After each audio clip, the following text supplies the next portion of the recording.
Hi friends, అందరికీ నమస్కారం అండి. ఇప్పుడే అందిన వార్త.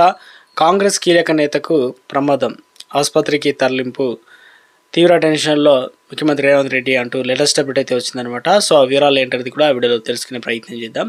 సో వివరాలకు వెళ్ళిపోయినట్లయితే, ముఖ్యంగా కాంగ్రెస్ సీనియర్ నేత మధుయాష్కి గౌడ్కు ఇక ముఖ్యంగా చూసుకున్నట్లయితే ఛాతీ నొప్పి రావడంతో ఒకసారిగా కుప్పకూలిపోయాడు అనమాట.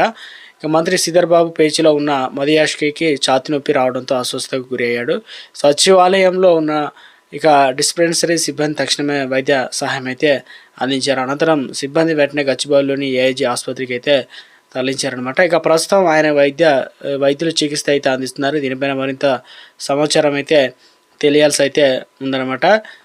ముఖ్యంగా చూసుకున్నట్లయితే ఆయన ఆరోగ్య పరిస్థితి పైన ఆరా తీస్తున్నారనమాట. ప్రస్తుతం ఆయన ఆరోగ్య పరిస్థితి నిలకడగా ఉన్నట్లు కూడా తెలుస్తుంది. వైద్య పరీక్షల అనంతరం ఆయన ఆరోగ్యం పైన హాస్పిటల్ బులెటిన్ అయితే విడుదల చేసే అవకాశం అయితే ఉందన్నమాట. కాంగ్రెస్ నేత మధుయాష్కి తీవ్ర అస్వస్థతకు గురి కావడం అయితే జరిగిందనమాట.